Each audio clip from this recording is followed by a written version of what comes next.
2024년 3월 14일 저녁 8시 반, 비가 오는 그 날인데, 지금 현재는 비는 안 내리고 있습니다. 여기, 모세 출생하기 전부터 이야기인데, 자, 1554년 기원전 이집트 이주 후 102년에 그 역사 여기만 제가 기록한 것만 읽어보겠습니다. 이집트 이주 후 102년 됐을 때 이집트 왕이 사망을 해서 그 아들 메롤이 스무세의 왕권을 차지했다. 그런데 그 한 10년 후에 이집트 왕위가 또 교체하는 그 기록이 있어요. 그래서 혹시 이 사람이 어렸을 때 20살의 왕위에 올랐다가 요때 따져보면 10년 후인데 10년 만에 쫓겨나고 또 다른 왕이 교체된 것 같아요. 자, 그리고 새로운 왕이 13년 통치했을 때가 1531년. 새로운 왕이에요. 그래서 자, 여기 보면 레위의 네 번째 딸 요게벳의 아들 모세가 출생했다. 이때가 레위가 사망한 지 37년이 지난 후에, 레위가 사망하고 37년 지난 후에 모세가 출생했다. 그의 어머니는 레위의 네 번째 딸 요게벳 130세의 아들 모세를 출생했다. 자, 이때가 레위 사망 후에 37년이면 모세 출생인데 1526년, 기원전 1526년 모세 출생. 자, 읽어보죠. 모세 출생. 요게벳은 이집트 이주 시 이집트에 도착한 후에 바로 출생한 레위의 네 번째 딸이다. 요게벳이 126세에 혼인했고, 누가 혼인했냐면 레위의 둘째 아들 고핫. 고핫은 70인 명단에 있어요. 이주자 명단에 있어요. 이집트 이주 전에 출생해서 레위의 둘째 아들 고핫의 장남 아므람은 이집트에 들어가서 출생을 했으니까 아무래도 이 요게벳보다는 아므람이 나이가 적어요. 요게벳이 고모가 나이가 조금 더 많고 아므람이 더 적어요. 그래서 요게벳하고 고모하고 조카 사이에 혼인을 했어요. 그래서 레위의 네 번째 딸이 레위가 사망한 후에 37년이 지나서 네 번째 딸 요게벳이 130세에 모세를 출산했다. 또 모세가 80세에 출애굽이 있었다. 그래서 130년, 요때는 요게벳 130세라는 것은 이집트 이주한 거하고 똑같아요. 요게 이집트 이주한 거하고 똑같아요. 그래서 이집트 이주 130년, 요게벳 130살 똑같아요. 그래서 130, 그 다음에 모세가 80세, 그래서 210년 만에 출애굽이 실행이 됐다. 모세는 이집트 이주 후에 130년이 지나서 출생했다. 그때가 모세 출생이 여기 1526년.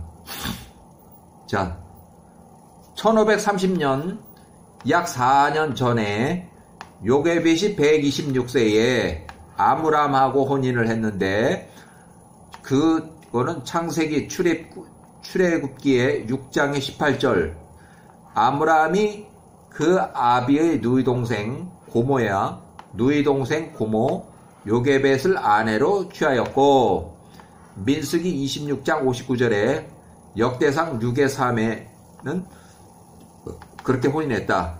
아므람의 친아버지 고핫은 레위의 둘째 아들이었고, 여동생 요게벳은 레위의 넷째 딸이었다. 넷째 딸 고모 요게벳은 126세에 아므람하고 혼인했다. 요게벳 고모가 126세에 나이가 더 어린 조카 아므람하고 혼인해서 젊은 조카 남편 아므람과 혼인했다.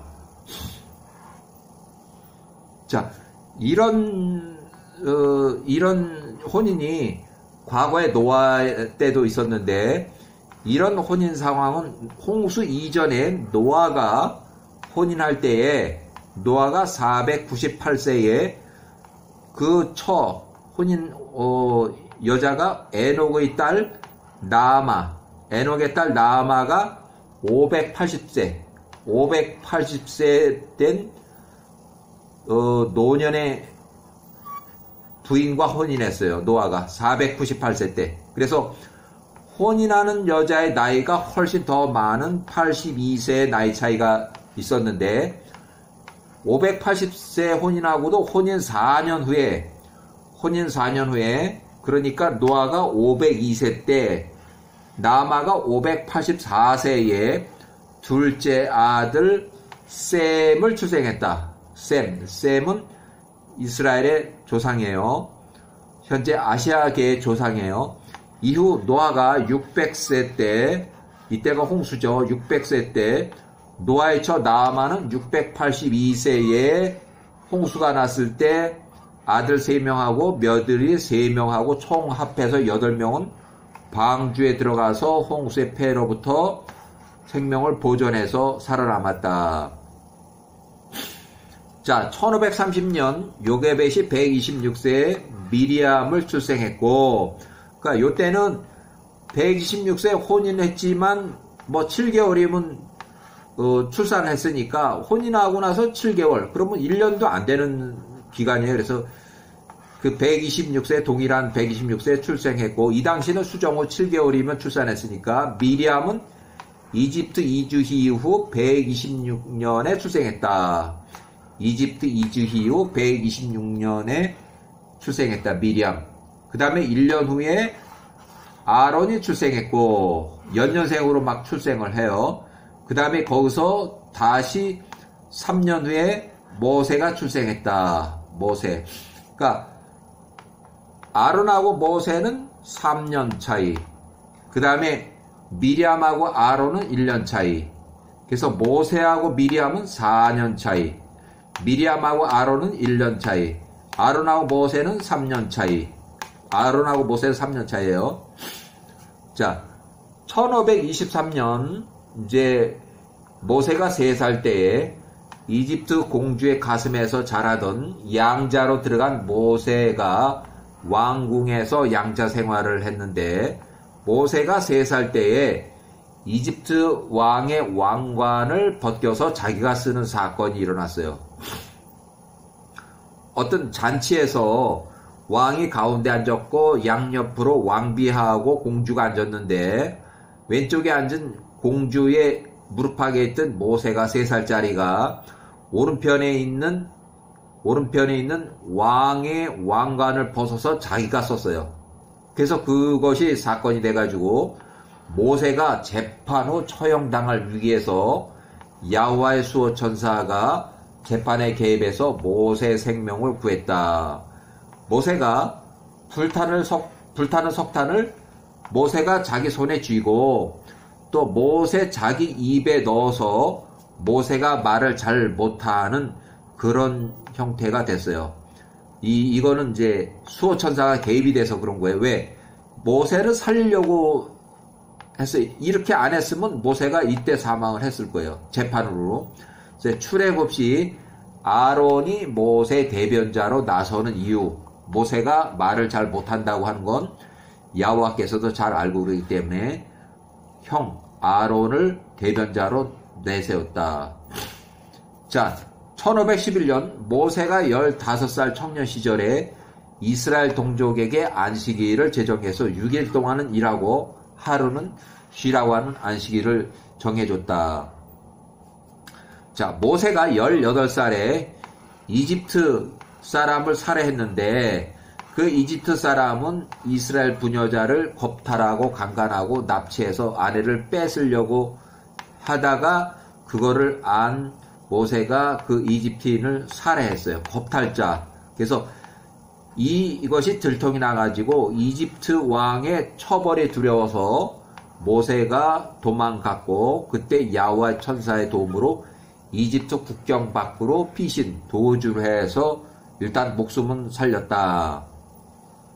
자, 모세가 이집트 경계를 벗어나서 구스의 공동체 키키아누스 왕의 군대에 피신해서 그들과 9년 동안 동고동락하면서, 이때 모세는 18살부터 18살이었는데 18년 동안, 어려서부터 3살 때부터 18세로 15년 동안은 왕궁에서 양자로 왕자들과 교육을 받았기 때문에 모든 면에서 해박하고 명철했다, 똑똑했다 하는 얘기예요. 왕궁의 교육을 받았기 때문에 결국 나중에 모세가 이 키키아누스가 사망했을 때 모세가 통치자가 돼요. 그래서 요 젊었을 때 나이 1508년부터 1499년, 자 1499년에 구스 공동체 키키아누스 왕이 병으로 사망을 했다. 이때가 모세가 27살. 그래서 모세가 27살에 구스의 통치자가 됐다. 이집트의 동쪽 국경에 거주하는 구스인들의 공동체, 현 이디오피아 지역이 아닌 가나안 이집트 경계 거주자 구스인들의 소규모 마을을 통치하기 시작했다. 자, 모세가 27세에서 66세까지 40년 동안 구스의 통치자로 40년 동안 통치를 했고, 모세가 함의 후손 구스인들이 준 전 구스의 왕 통치자 키키아누스 왕의 왕비, 그 왕비 이름이 아도니아인데, 아도니아를 40년 동안 한 번도 건드리질 않았어요. 모세가 통치자 왕으로서 왕비를 한 번도 40년 동안 건드리질 않았다. 자, 여기는 야훼와 함께하는 모세가 두려워서 구스 사람들이 모세를 두려워하는 것도 있고, 그 다음에 모세는 함의 후손 가나안 사람과 혼인하지 말라는 아브라함 또는 이삭의 유언들을 기억하고 야훼의 명령을 지켰다. 모세가 셈의 후손 신앙 믿음의 문제로 명예퇴출을 당하는데, 아도니아 왕비가 키키아누스의 아들, 자기 아들이에요. 왕비의 아들이에요. 메나쿠로스가 40세 이상이 됐으니까 그를 구스의 후손이 아닌 모세 대신 새로운 구스의 왕으로 모시라고 직언을 했다.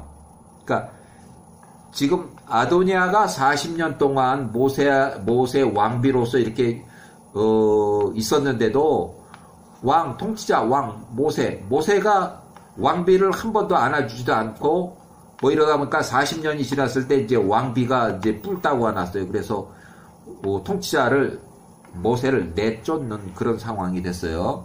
그래서 구스의 후손이 아닌 모세가 66세 대신 새로운 왕비의 그 아들이 왕으로 이제 올라가고, 모세는 명예퇴직자가 됐어요. 자, 야살의 책의 76장의 7절을 보면, 보라, 나 왕비 아도니아의 아들 메나쿠로스가 다 자랐도다. 그로 너희를 다스리게 하라. 모세는 40년 동안 근무한 그 구스의 통치자 자리에서 명예퇴직을 강퇴를 당한 거예요. 자, 모세가 42살 때에 악bor의 아들 바알차난이 에돔의 땅에서 38년 통치를 했다는 그 역사하고, 자, 요 다른 역사로 모세가 50세가 되었을 때, 모세가 정상적으로 출애굽을 인도하기 전에 1476년, 기원전 1476년 모세 출애굽 인도하기 전에 에브라임 지파에서 3만 명이 임의로 지들이 그냥 임의로 일시로 출애굽을 시도하다가 실패했어요. 야살의 책이 75장에 나오는 내용이에요. 이들이 일단 3만 명이 출애굽을 나와가지고 팔레스타인의 가드 사람들의 가축을 식량으로 잡아먹으려고, 배가 고프니까 에브라임 지파들이 돈을 주고 이 가축을 강제적으로 구매하려다가 실패했어요. 그래서 힘으로 가축을 강제로 빼앗았고 그들을 그걸 이제 잡아먹었는데, 이제 이 사람들이, 이 에브라임 사람들이 거기서 나올 때 식량을 가지고 나오지 않고 돈만 가지고 나왔어요. 돈만. 자, 그래서 자, 야훼의 명령, 모세가 50세 아직 출애굽 준비가 안 된 상황에서 에브라임 지파에서 300명 아주 무장 잘하고 한 사람들 3만 명 임의로 출애굽을 시도했다가 실패했다. 자, 그래서 그때 당시에 출애굽 후에 민수기 1장에서 인구 조사를 해봤는데 20살 이상 남자, 군대 나가서 칼을 들 만한 그런 인구수가 민수기 1장의 46절, 약 60만 3,550명, 60만 3,550명이 됐다. 그래서 그거를 비교를 해봤는데, 유다에서는 7만 4,600명, 단에서는 6만 2,700명, 이사가는 5만 4,400명, 이런 식으로 해서 가로 안에, 그래서 에브라임, 시몬, 민수기 1에 49, 레위는 계수하지 말라고 해서 여기에는 레위 인원은 없어요. 그렇지만 야살의 책에는 2만 3천 명이라고 되어 있어요. 별도로 이렇게 계산했을 때. 자, 에브라임 3만 명이 자기가 무장을 하고 임으로 출애굽을 시도했다가 실패한 그 얘기인데, 야살의 책의 75장 전체를 그대로 인용해보면 1476년 그때에 이스라엘에 애굽에 내려간 지 180년 되는 해에 1476년에 애굽으로부터 용맹한 자들 3만 명이 걸어서 나갔으니 이스라엘 자손으로부터 그들 모두가 요셉의 족속 요셉의 아들 에브라임의 자손들이었다.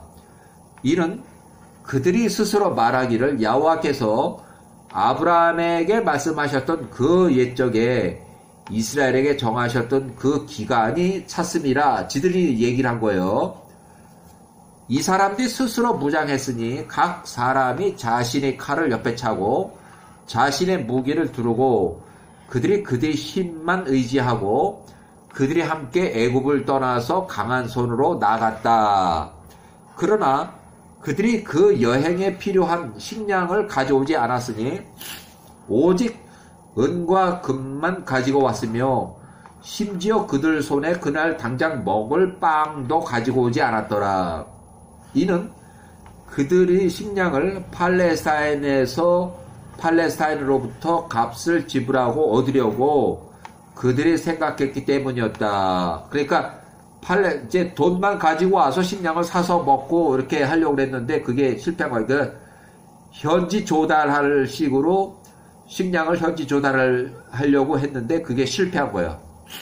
만약 현지 조달을 할 수 없는 그런 상황이 된다 그러면 강제로라도 그것을 뺏으려고 생각했었다. 이 사람들이 매우 강하고 용맹한 자들이었으니 한 사람이 1000명을 쫓고 두 사람이 1만 명을 멸할 수 있었다. 그렇게 아주 전쟁도 잘하는 무사들이었어요.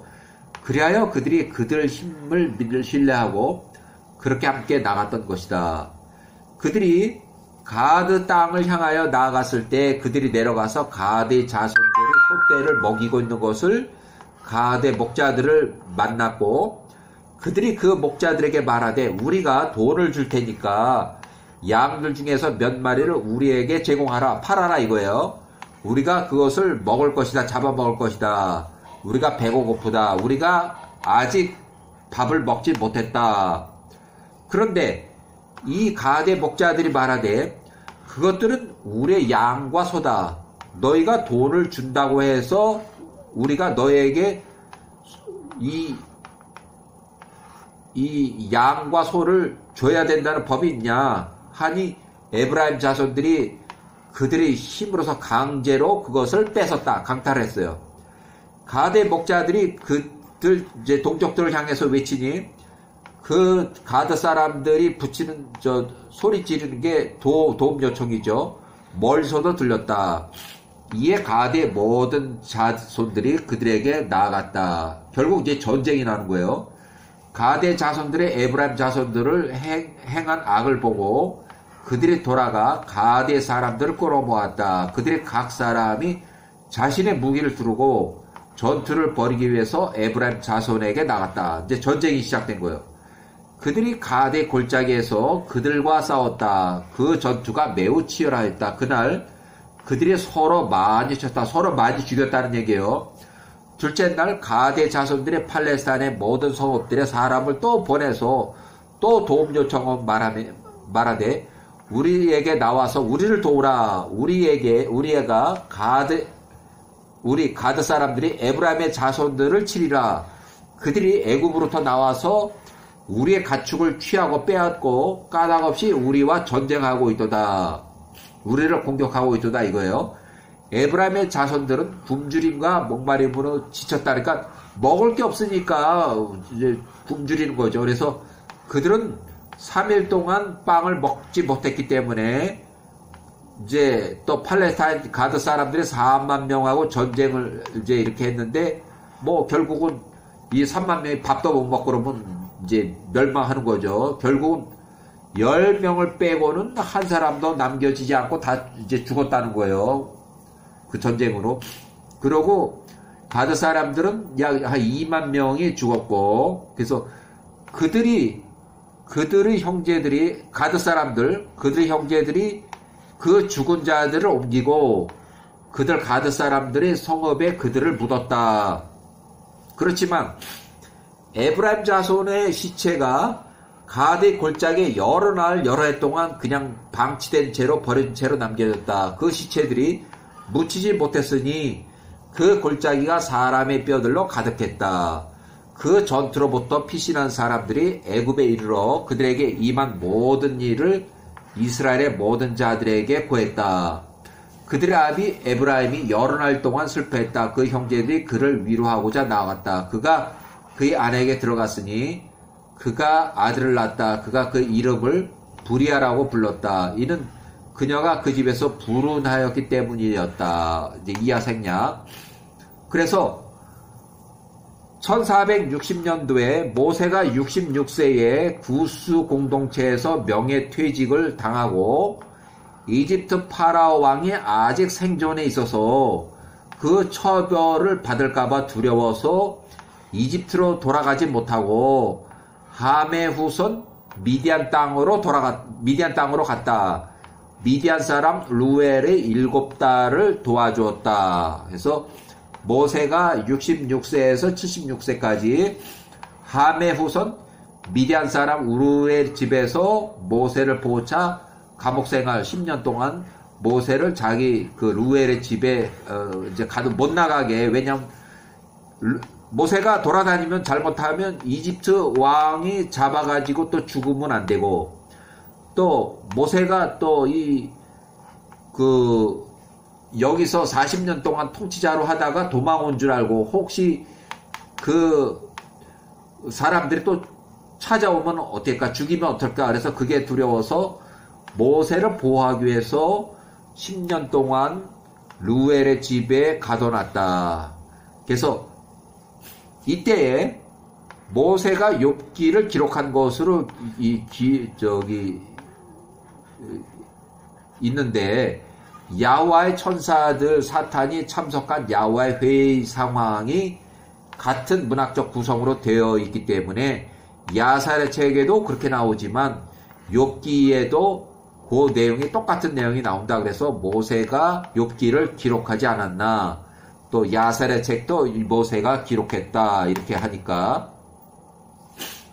자, 이집트 파라오 왕이 문둥병으로 사망했다. 1450년. 그래서 1450년에 모세가 76세에 이제 풀려나서 이제 자유가 돼서 78세까지 십보라하고 혼인을 했고, 모세 두 아들을 출산했고, 루엘 장인의 목동이 돼서 생활을 했다. 2년 동안.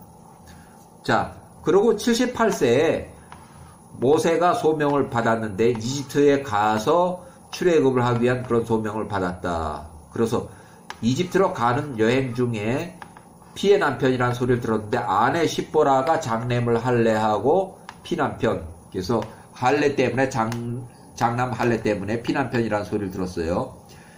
야훼와의 명령으로 시나이 호랍산에서 아론 81세 아론이 모세를 만났다.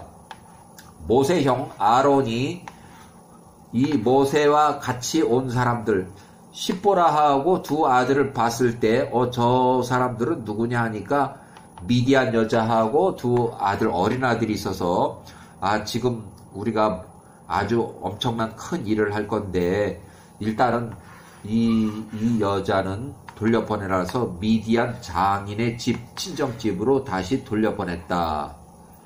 자, 출애굽을 위한 모세가 78세에 아론 81세가 이집트에 들어가서 이제 활동을 시작했고 이집트 왕을 만나고 면담을 하고 출애굽을 이제 요청했는데 이제 여러 차례 부결하다가 승인이 안 났어요. 거의 한 2년 정도 지났을 때까지도 승인이 나지 않다가 마지막으로 10가지 재앙을 보내면서 1446년에 장자의 사망이 왕의 장자들 사망 야간의 긴급 강제 출국 요청 그래서 10가지 재앙을 보낸 다음에 1446년 출애굽을 했다.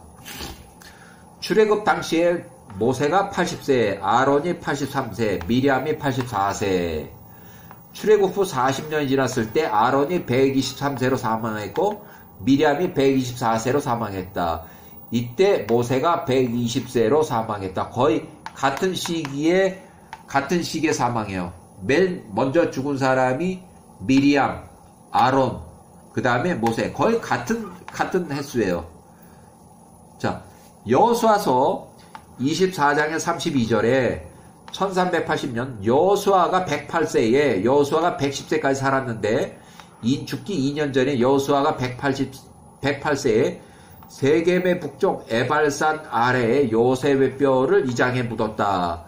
창세기 48장 22절 야곱이 요셉에게 다른 형제보다 일부분 더 준 야곱의 칼과 활로 아모리 족속의 손에서 지켜낸 땅, 세겜 땅을 얘기하는 거예요. 야곱이 97세에 구입한 세겜 땅을 말하는 거예요. 이것을 여기에다가 이장을 해서 요셉의 뼈를 묻었다.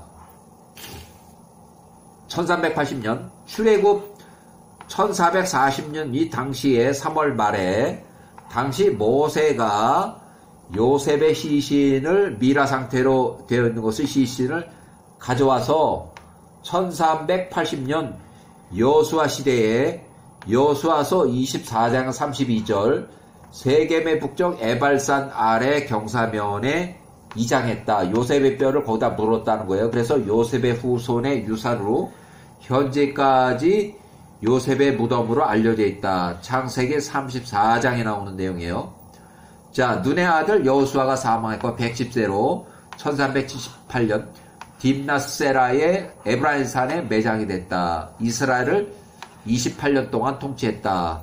각 지파별로 자기 조상의 뼈를 가져와서 배당된 각 지파의 땅에 이장해서 했는데 야곱의 12아들들의 뼈를 이장했는데 갓과 루벤은 요단강 이편 로미아에 이장했다. 시몬과 레이는 마우다에 이장했다. 유다는 베들레헴의 맞은편 벤자민 성읍에 이장했다. 이사가라 수블론은 시돈 땅에 이장했다. 다는 에시타엘에 이장했다. 납달리 아셀은 가데스 납달리에 이장했다. 벤자민은 예루살렘에 이장했다. 아론의 아들 엘라살이 사망해서 에브람 산지에 매장이 됐다. 1378년 아론의 아들 엘라셀이 에브람 산지에 매장했다. 이렇게 해서 일단은 끝나요.